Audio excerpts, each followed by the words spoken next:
Hello বন্ধুরা, কেমন আছো তোমরা সবাই? আশা করি অনেক অনেক ভালোই আছো। আর তোমাদের ভালোবাসায় আমিও অনেক ভালো আছি, কারণ তোমরা আমাকে যে পরিমাণে ভালোবাসা দিয়েছ এবং সাপোর্ট দিয়েছ তা আমি কোনোদিন ভুলতে পারবো না। তাই তোমাদেরকে মজা দেওয়ার জন্য আবারও একটি নতুন গল্প নিয়ে হাজির হলাম। গল্পটি শোনার মতো আশা করি তোমাদের দাঁড়িয়ে যাবে এবং তোমরা হাতের কাজ করতে সবাই হেডফোন নিয়ে বসে যাও। যদি আমার গল্প শুনে মজা পাও তাহলে অবশ্যই আমার চ্যানেলটি সাবস্ক্রাইব করবে। তো চলো বন্ধুরা, আমরা কথা না বাড়িয়ে আসল গল্পে চলে যাই। দোলা ভাই, আপনি আমার সাথে কি করছেন? আমি তো আপনার ছোট বোনের মতো। তারপর দোলা ভাই আমাকে বলল, তুই কি চাস তোর বোনকে আমি ডিভোর্স দিয়ে দেই? আমি বললাম, না দুলা ভাই, তাহলে আমি যা করছি তুই তা করতে দে। আর যদি বেশি ভাড়া ভারী করছ তাহলে আমি তোর বোনকে তালাক দিয়ে দিব। আমি বললাম, দোলাভাই, তাহলে আপনি আমার সাথে কি করতে চাইছেন? তারপর দোলাভাই আমার সাথে এমন আচরণ করতে চাইল, তাতে আমার দম বন্ধ হয়ে যাওয়ার মতো অবস্থা হলো। আমি আর কোনো কথা বলতে পারলাম না। ওমা, হঠাৎ দেখি সে আমার সাথে অন্যরকম আচরণ করতেছে। রাগে আমি দোলাভাইকে একটা জোরে ধাক্কা মেরে ফেলে দিই। ধাক্কা মেরে ফেলে দেওয়ার পর দোলাভাই ক্ষুব্ধ হয়ে আমার সাথে যা করল তা শুনলে বন্ধুরা তোমাদের মাথা গরম হয়ে যাবে, হাটের কাজ করতে বাধ্য হবে। তাহলে চলুন বন্ধুরা, গল্পটি শুরু করি।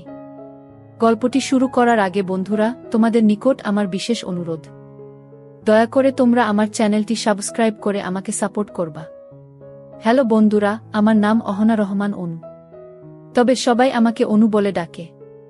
প্রিয় বন্ধুরা, গোপনীয়তা রক্ষা করার জন্য আমি এখানে আমার নাম ব্যবহার করলাম। আমার গ্রামের বাড়ি রাজশাহী। আমার বাবা একটি বেসরকারি কোম্পানিতে চাকরি করে, আর মা গৃহিণী। আমার 2 ভাই 2 বোন। আমি এবারে ক্লাস 10-এ পড়ি। চাকরির কারণে বেশিরভাগ সময়ই আমার বাবা বাড়ির বাইরে থাকেন। আমার 2 ভাই, এক ভাইয়ের নাম শফিকুল, আরেক ভাইয়ের নাম রফিকুল। সবেমাত্র তারা বিদেশ গিয়েছে, তারা এখনো বিয়েশাদী করে নাই। তারা দুজনেই বিদেশ প্রবাসী।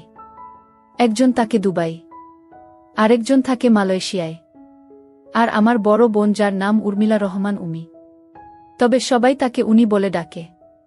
সে গত বছর অনার্স ফার্স্ট ইয়ারে উঠেছে, আর আমি এই বছর এসএসসি পরীক্ষা দিব। আমরা দুজনেই দেখতে প্রায় সমান সমান হয়ে গিয়েছিলাম। আমাদের পরিবারে আমরা দুজনেই ছিলাম অনেক সুন্দরী, তবে আমার বড় বোনের চাইতে সবাই বলে আমি নাকি অনেক সুন্দরী। চোখগুলো নাকি আমার অনেক টানা টানা, আমাকে দেখতে নাকি অনেক আবেদনমা লাগে।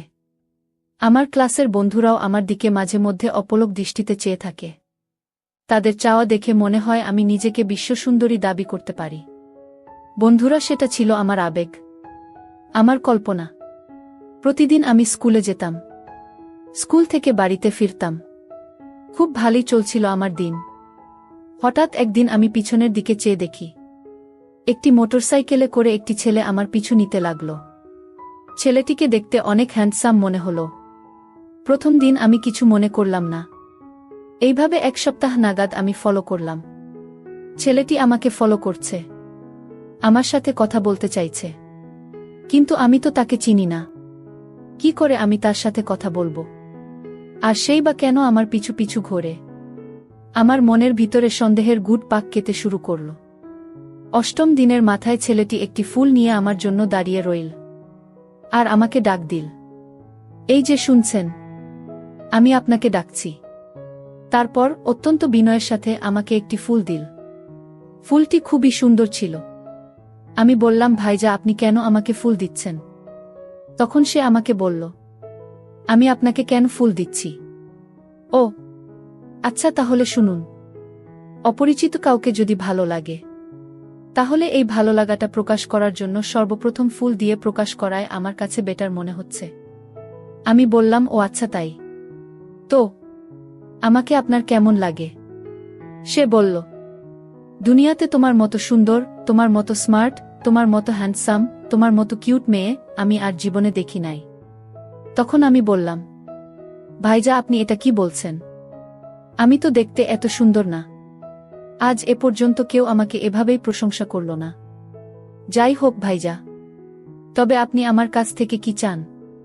কেনই বা আপনি প্রতিদিন আমাকে ফলো করেন? তারপর ছেলেটি বলল, আমি আপনার কাছে কি চাই তা আপনি বুঝেন না। আমার চোখের ভাষা, আমার মনের ভাষা, আমার ঘোরাঘুরি কি বলে দেয় না আমি আপনার কাছে কি চাই? আমি বললাম, ছি ছি ভাইজা, আপনি এসব কি বলছেন? এসব করা ভালো না। তারপর ছেলেটি আমাকে বলল, শুনুন, আমি তোমাকে খারাপ কোনো কিছু বলি নাই। আমি তোমাকে শুধু এইটুকুই বলতে চাই, আমি তোমাকে ভালোবাসতে চাই, আমি তোমাকে বিয়ে করতে চাই। আমি বললাম, কি বলছেন ভাইজা?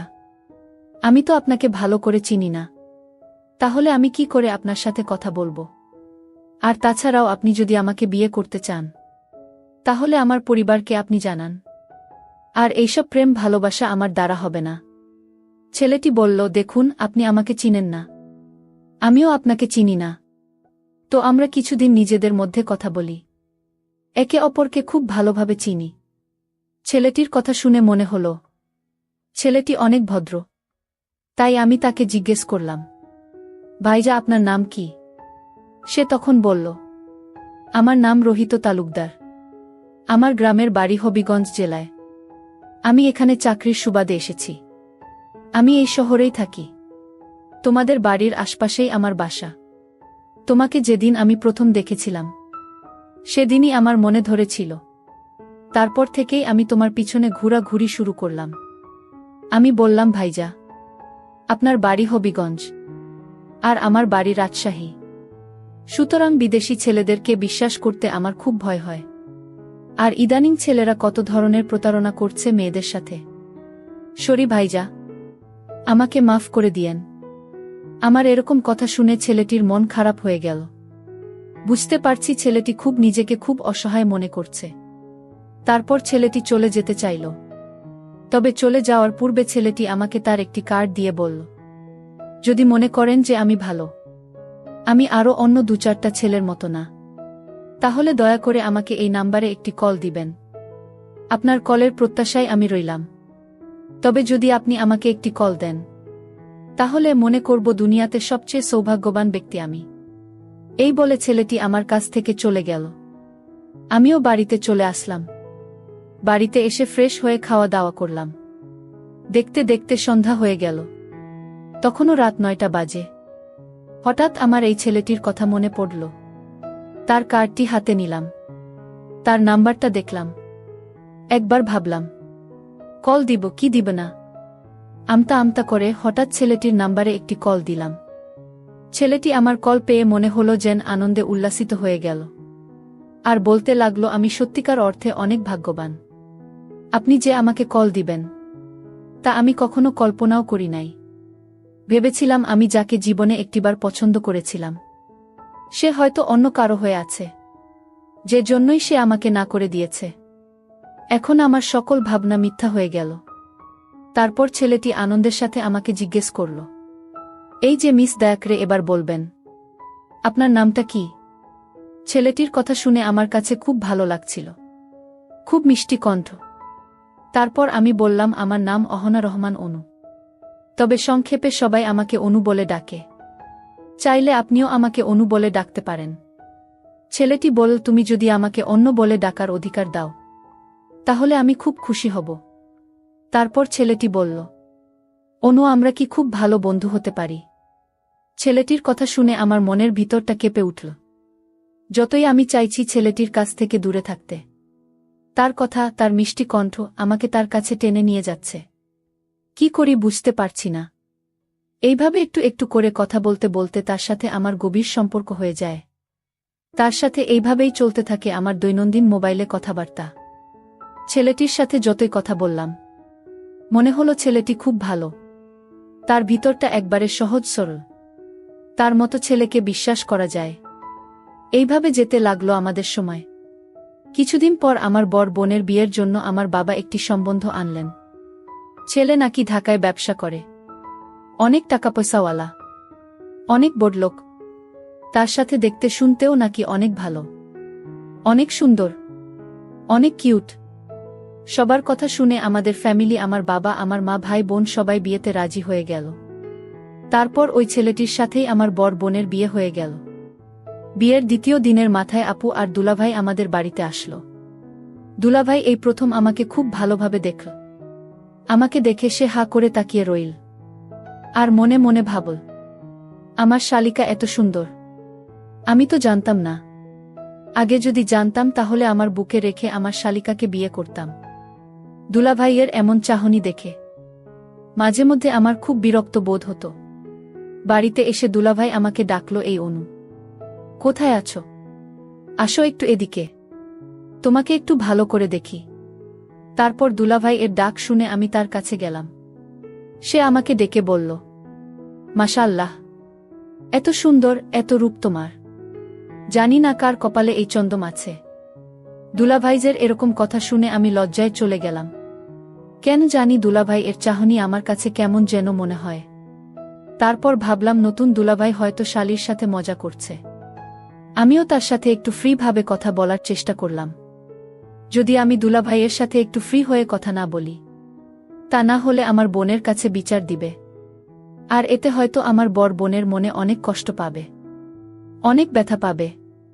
যতই আমি দুলাভাইয়ের সাথে ফ্রি হতে চাইলাম, ততই দুলাভাই শুধু আমার এখান থেকে সুযোগ নেওয়ার চেষ্টা করবে বলে আমার কাছে মনে হচ্ছে।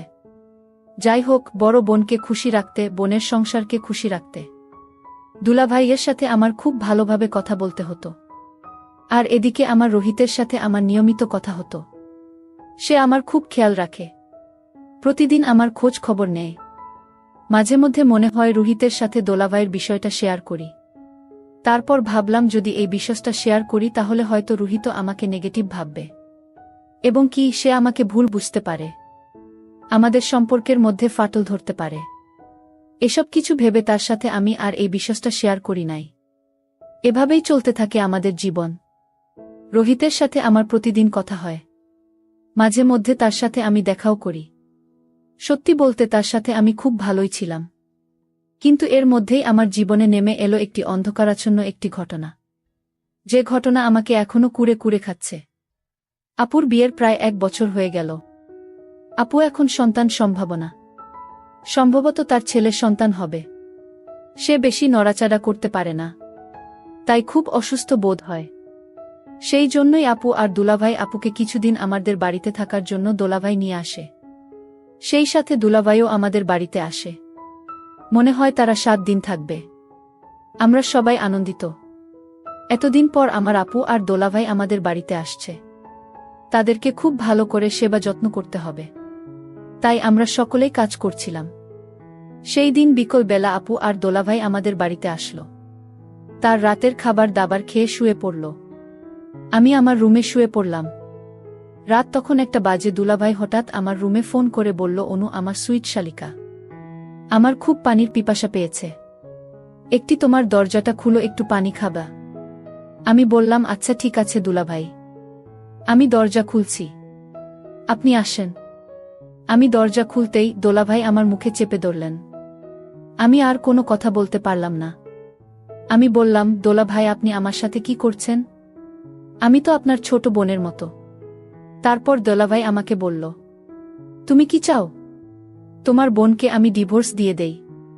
আমি বললাম, না দুলাভাই, তাহলে আমি যা করছি তুই তা করতে দাও। আর যদি বেশি ভাড়া ভারী করো তাহলে আমি তোমার বোনকে তালাক দিয়ে দিব।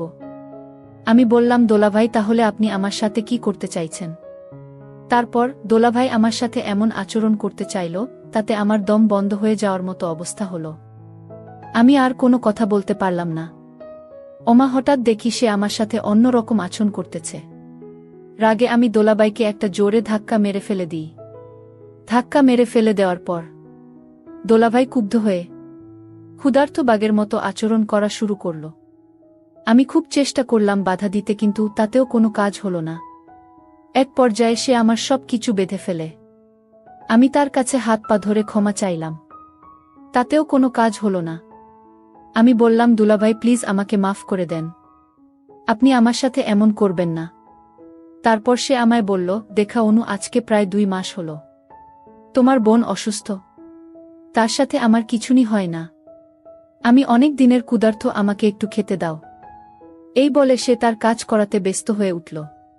প্রায় 2 ঘন্টা এই রকম করার পর সে শান্ত হল। আমি চোখের পানি মুছতে মুছতে সেখান থেকে চলে এলাম। চলে এসে আমার ভালোবাসা রুহিতকে ফোন দিলাম। ফোন দিয়ে তাকে আমি বললাম, রুহিত, তুমি আমাকে ভুলে যাও। রুহিত আমার মুখ থেকে এমন কথা শুনে সে যেন পাগলে হয়ে গেল। আর বলতে লাগলো, অনু, তোমা কি হয়েছে? আমায় একটু বলাবা। আমি শুধু কাঁদতে লাগলাম। তারপর রুহিতের অনেক জোরাজোরিতে বললাম, রুহিত একটা কুমারী মেয়ের মধ্যে যা তাকে আমার মধ্যে, আজকের পর থেকে তা আর নেই। রুহিত তখন আরও আগ্রহ নিয়ে শুনতে চাইল, আমার কি হয়েছে? তখন আমি পুরো ঘটনাটি করে বললাম। ঘটনাটি শোনার পর রুহিত বলল, শোন অনু, আগামীকাল তুমি আমার সাথে একটু দেখা করো। আমি বললাম, ঠিক আছে। তারপর পরের দিন আমি গেলাম রুহিতের সাথে দেখা করতে। দেখা করার পর সে আমাকে নিয়ে কোথায় যেন যেতে শুরু করল। প্রথমে আমি খুব ভয় পেয়ে গেছিলাম। একটু পর দেখি সে আমাকে নিয়ে কাজী অফিসে চলে আসলা। তারপর সে আমাকে সেই দিনেই বিয়ে করে তার কাছে নিয়ে গেল। বিষয়টা প্রথমে আমার বাবা মা মেনে নেয়নি। পরে অবশ্য আমাদের পরিবারে ভালো চলছে। এমন অবস্থা দেখে আমার বাবা মা মেনে নিয়েছিল। আরেকটি কথা বন্ধুরা, আমি এতটা দোষী হওয়ার পরেও আমি তাকে জিজ্ঞাসা করেছিলাম যে, রুহিত, আমি তো নষ্ট হয়ে গিয়েছিলাম, তারপরেও তুমি আমাকে কিভাবে মেনে নিলে? তারপর সে আমাকে বলল, দেখো অনু, আমি তোমাকে ভালোবাসি, তোমার দেহকে নয়। আর তোমার সাথে যা হয়ে তা তোমার ইচ্ছার বিরুদ্ধে, সুতরাং তুমি আমার কাছে নির্দোষ। তারপর সে একটা মিষ্টি হাসি দিয়ে বলল, তুমি আমার মিষ্টি বউ, আমি শুধু তোমাকেই ভালোবাসি। পরিশেষে বন্ধুরা, আমি বলবো, ভালোবাসা শুধু চেহারা দেখে হয় না। সত্যিকারের প্রেমিক প্রেমিকার হাজারো ভুল ত্রুটি মার্জনা করে পাশে থাকার চেষ্টা করে। আমার স্বামীও ঠিক সেই রকম একটা মানুষ ছিল। বর্তমানে আমরা খুব সুখী পরিবার। বন্ধুরা, আজকে এই পর্যন্তই। আমি আবার আসব নতুন কোনো গল্প নিয়ে। ভিডিওটি ভালো লাগলে একটি লাইক দিন। আর তোমরা যদি এরকম ধরনের নতুন নতুন ইন্টারেস্টিং ভিডিও পেতে চাও, তাহলে দয়া করে আমার চ্যানেলটি সাবস্ক্রাইব করো। ভিডিওটি দেখার জন্য তোমাদের সকলকে অসংখ্য ধন্যবাদ।